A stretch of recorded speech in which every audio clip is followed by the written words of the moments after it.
So welcome back to the channel. Something new this week. I'm going to go back on the Mercedes. We had all the excitement last week of doing the 79 car, which is snug in there. I'm actually using the car cover from the 911 Turbo I had. Actually fits really well because the shape of a 928 is not massively dissimilar to a 911. Anyway, looked good though, didn't it, in that green? Anyway.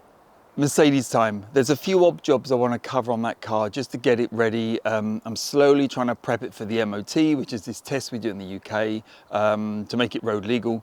Once it's MOT'd, I can then drive it and have fun out in the sun. It's a beautiful sunny day, sort of mid, where are we? We're early October. So hopefully there's another month of sun, something like that. It'd be a shame not to get it out on the road. So yeah, that's what we're going to be focusing on this week. Big thank you to all of the subscribers that joined for last week's video. Really appreciate you jumping on board. Stay on board because we've got a GT there, 928 GT there. We've got the Mercedes here. We've got the 79 car, which a lot of work's going to be going on that. Thank you to any members that joined last week as well. That's much appreciated. And anyone that clicked like the video always helps, doesn't it? Why not do it? It's all free. Anyway, let's just jump in this week and see how I get on. So nice, easy first task to do on the Mercedes. I've got this, if you can see it, it's got a really weird name and I can't pronounce it. But it's a bit of metal that goes in there and it helps guide, can you see where I'm pointing here? It helps guide the soft top in. Without it, you scratch your paint. So I want to put that in. I managed to get the soft top on or connected up very carefully. Me and my son actually sort of managed to leave it in there without chipping the paintwork. But because the reason I did that is I wanted the hood out so the hood can stretch, because it's, I don't think that hood's ever been up, or if it has, it's been up probably once. I wanted it up so it can be stretching. It's been up now for probably a couple of weeks. I've been away for a while, so something like that. So it's had a good time to stretch. What I'm going to do is put it away and fit this, get that on there. Nice, easy job. It should be just a matter, if I, let's put the thing down so I don't lose it. We're a bit tight for space, as you know. There's the glass there that goes in the 79 car. There's the GT there. I've got the hard top that goes on here, leant up against the GT, and there is precious little space going on. I'm going to lean in, try and unhook it, and then we'll put the hood down, and then we can see if this fits. I think I probably need to unbolt a load of paneling in the boot as well, but let's just do the hood first. One thing at a time, I guess. This should be relatively easy. I think you do up like that. There she goes. I mean, the way it's looking like that, I don't even need to actually take the hood up, do I? But yeah, you can see that. Let me take you off the stand, you can have a look. So that's where it goes. There's all glue and stuff, but one of the tattier places on the car actually. I don't know what they did. I don't know what this is. Whether that's a piece of metal, oh no, like you can see it's rubbery, so they're just sprayed over it by the looks of it. My job though is to get that in so that this hook doesn't damage the paintwork. But first I want to clean off this glue or whatever that is. So this is white spirits, which is not massively aggressive. I don't find it actually does a great deal all round. But what it doesn't do is damage the paintwork, which is a win. And it's actually dissolving it, so that's pretty good. Just needs a little bit of agitation.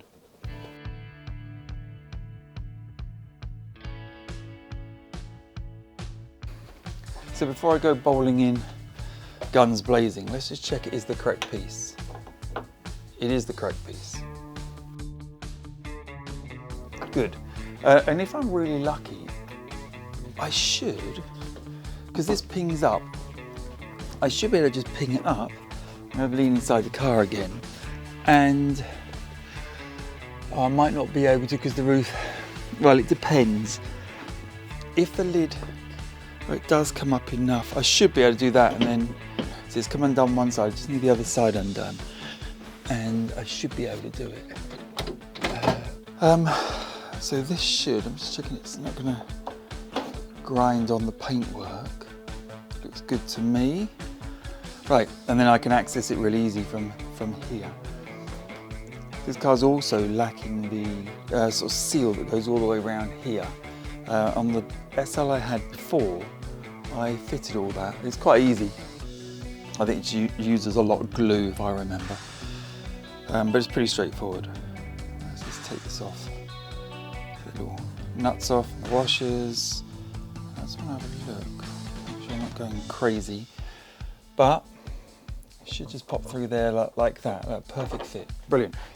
And yep, we've got access to it all. This is really nice and easy job, isn't it? And it should be as easy as me holding it from one side and popping this on from this side. Look at that. Couldn't be an easier job. Well, I could, but it isn't going to be an easier job. I don't want to over tighten them. They're little tiny things. Here we go. Perfect. Right, it's a nice, super easy fix, isn't it? What I want to do though, while it's up, is put the hood down. This car's going to be used 99% of the time with the hood down, and I'd rather leave it like that because I notice a bit of moisture inside the footwells and I want to make sure it dries out properly. So I'm just going to take the hood, if I can do it from here. It looks like I can. I want to put the hood back down. Here we go.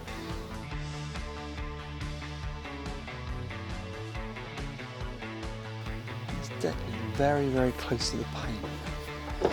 Not much adjustment there is on these screws, probably a little bit. I might as well do that now while we're here.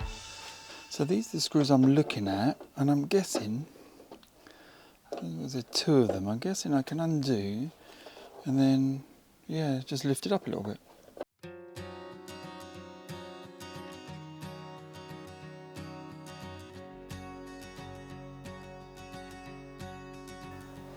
Okay, no, it wasn't that. It's these two screws. If you undo and then you pull the hinge out as well as down, or this whole thing up, it realigns itself a little bit. So it actually doesn't. Yeah, it's nowhere near on this side now, which is good. And hopefully it clicks this side. Let me go around there and click it that side. But I think.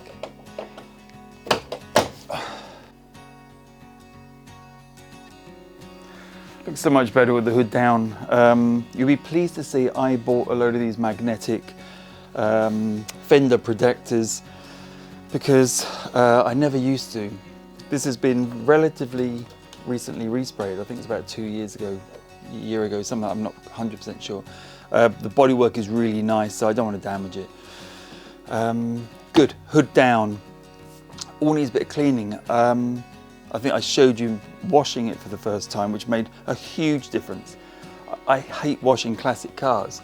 I washed this because it sat outside for about 8 months in the rain, so I figured, well, one more targeted rain session can't hurt, and it just sort of helped get all the dirt off. But during that, what I noticed was that there was some moisture down in the footwell, which I'm going to look at some point. Now I'm going to turn my attention to the bonnet badge. So as you can see, there is no bonnet badge. I bought one on eBay and then found out they're actually plastic, which I was really annoyed about. But I thought about it and I thought, actually, maybe I just stick with a plastic one for now until I work out what I want to do. Well, until I find a metal one.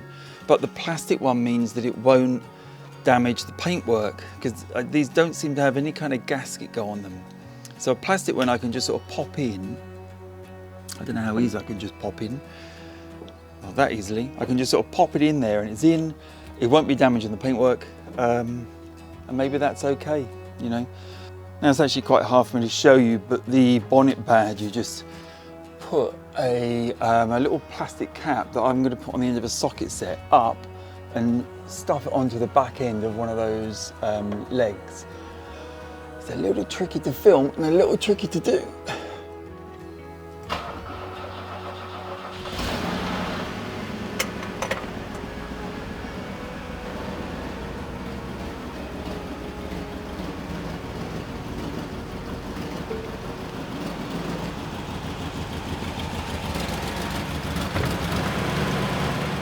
So the passenger window doesn't work, so what I've been doing today then is I've had the fuse board out, I've been looking up at the relay, it's very hard to see what's going on there.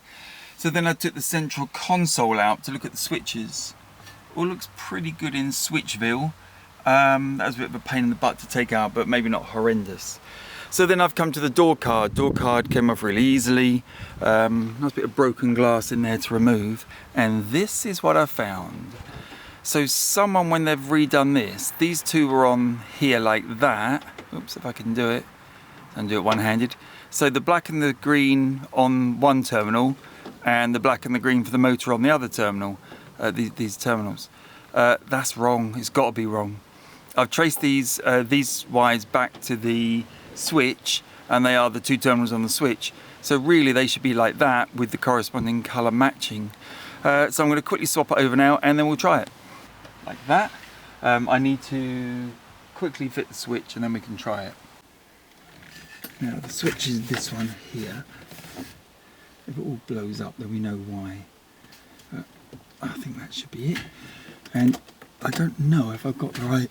Look at that. As if by magic, the window now works. So one of the last jobs I need to do before the car can go on the road is attach a number plate. So this came with the car, which I think is the correct number plate holder. And the back of the car has holes here and here. These two there. The problem with it, and I tried attaching this with the sticky thing, it just falls off. So I need to secure it properly. So I bought one of these sort of sets where, you know, the little coloured things to cover up the screw holes. The problem is these holes here, they don't align correctly with, you know, in the centre of one of the numbers. So it's going to look a mess if I do it like just straight through like that. So what I'm planning on doing is using these bolts. I can put one here, one here.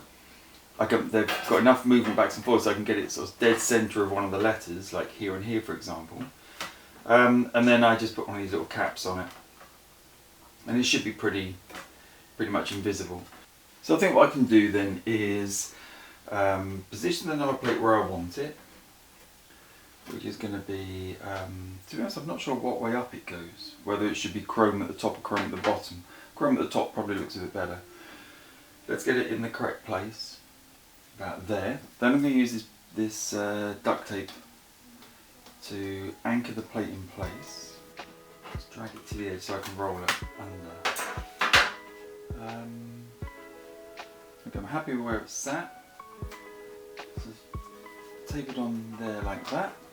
You can use tape, I guess. If I do tape like that and then tape all the way under and back to itself, it must be straight. One side down, and we're going to do the centre of the Y on this side. So let's do the same trick. Dead centre like that.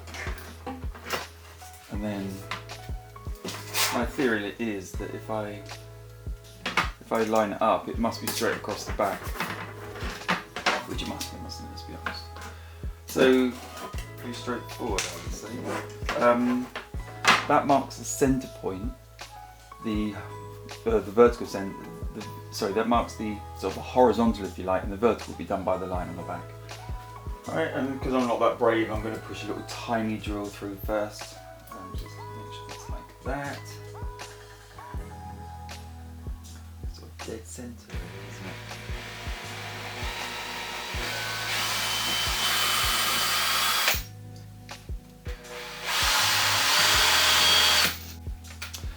So, correct size drilling. I can't see any problems with what I'm doing, so let's just get on with it. I mean, ultimately it's a £8 number plate, so it's not a massive problem if I've done it wrong.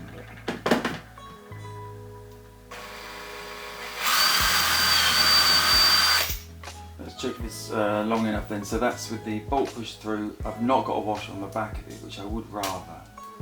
But it's looking pretty tight. So I'm just going to try it like this and see how far off we are. If not, I can go up to this size, which is sort of the next size up. But I probably have to trim the bottom off. And the next part is attaching the actual number plate frame to the car. And before I do this part, I think what I should do is actually sellotape the bolts in place. Their actual locations like that. I can just put some of the black tape across it just to hold them so they don't slide around or drop out while I'm fitting. Right, what I've gone for then is a couple of these sort of self-tapping bolts, bolt screw things, what you can call them. On the back side of those, all four of them, I've put this nice sort of, these are actually tap washers, but they work out as really nice thick rubber washers. And then on the ones that are going to hold the number plate, I've also put the same tap washers because that'll make up for the height of the head of these bolts. And then it's just a matter of lining up and screwing it on here. I don't think it's going to be too hard, but I'm just going to have a go and see. I'll probably do it off camera just to save, you know, there's not really enough space here to get a camera in there while I'm working. It's taking a little bit of time with playing around in the back here, because it's quite limited how you get to the back of the bolts. These sort of self-tappers, I've put little things on the back just to hold them on. But that is looking pretty secure now. Oh, rattle's nice, but it's all, that's because I'm banging the metal to metal. It's all suspended on those rubber tap washers, and the number plate should just fit on now. Right, there it is attached. I'm pretty happy with that. It's it sticks out a little bit because I've put quite a lot of rubber behind it to stop it vibrating, but it's secure and I think it looks pretty good. So I've been investigating the exhaust blow. It's coming from somewhere up the front here, so pretty much, you know, I can hear it exactly at the centre of the screen. When I look closer, this is the, let me just see if I can get the light to stay. Okay, this is the, I think it's an EGR, exhaust gas something, whatever.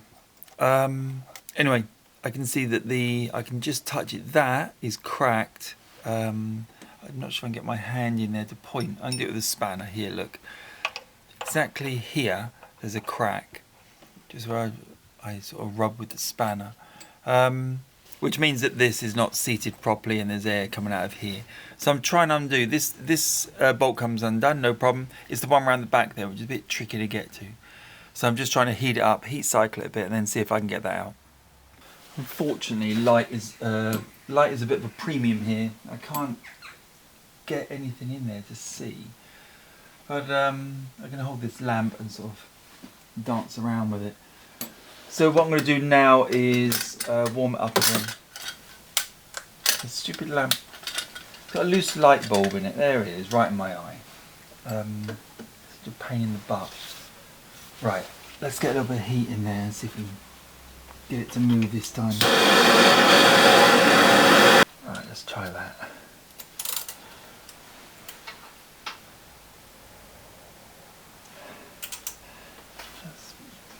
I can get enough force on it now. That's quite a bit of force. So I don't want to snap the bolt off, really. There you go.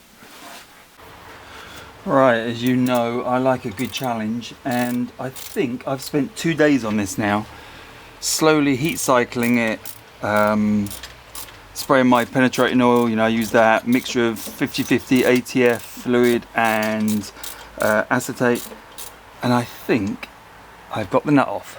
Yeah, I don't want to dive in without gloves on. Let me get gloves. It's probably still boiling hot because I heat it up to hella hot and gave it a bit of force and it cracked finally. What I want to make sure is I'm doing it the correct way, which has got to be that way. That would be doing it up and I'm backwards, so that must be undoing it then.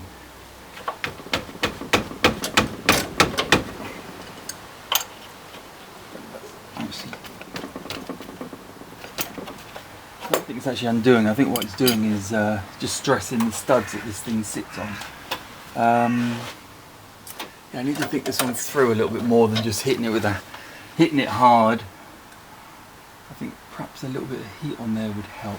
The threads look a little bit ropey. I could get some heat on there. That'll probably just come undone. Let's try that.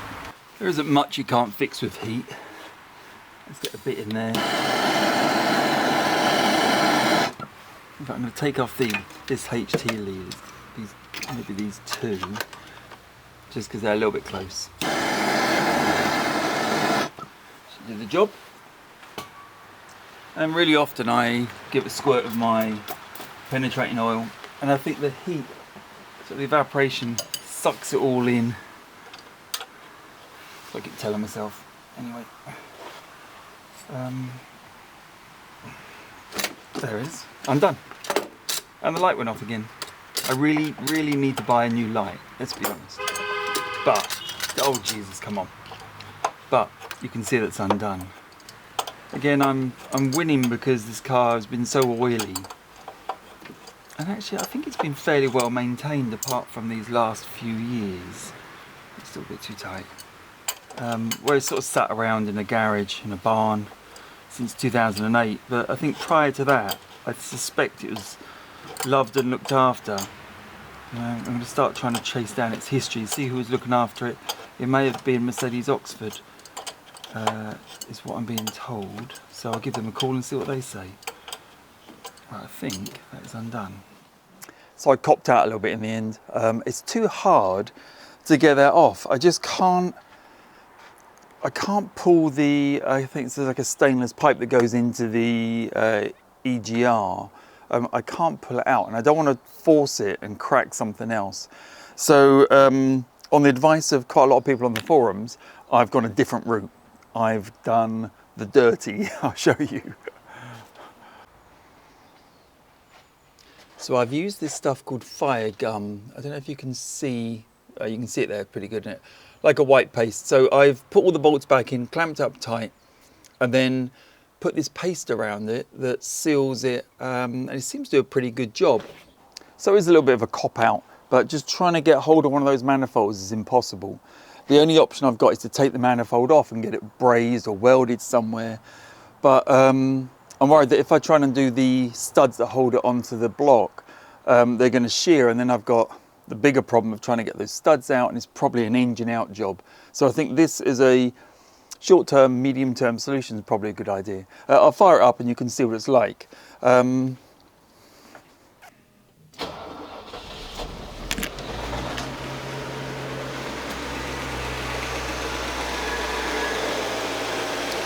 Right, so it fires up really nice, really quite quiet now, which is fantastic. What I'm hearing though, if you hear it now, it's quite even. In a little while, it'll start to miss a little bit, and I don't know whether it's a mixture problem, which is, I suspect it is, or maybe a vacuum problem. There could be potentially something I've knocked off over this side of the engine, one of the vacuum hoses or a connector to something. If anyone knows what it is, got any ideas, let me know. It's not doing it yet, but I'll let it run for a little while. Now you can hear the biggest problem back here, like the unevenness of how it runs, like burr, burr, burr, burr, burr. It runs relatively well, but the revs are going up and up, well, not up and up, the revs are quite high. It's doing this sort of fairly uneven sort of whir, whir, whir, whir, whir. And there's something not quite right. I need to get into the running of the car. But that's for another day, I think. That pretty much wraps up this video. It's nice to get a few of those jobs done. I've got a few more coming up, got the side strips to do, side mouldings. This uneven running, again, leave me comments if you know what that'll be. But yeah, definitely getting there, so really pleased with that. Anyway, as ever, thanks for watching. Next week I'm back on the 79 car. I need to get the bumper on and start slowly putting it back together. It's going to be a long job by the looks of it. But really excited about that. Love the colour. Anyway, I'll see you next time.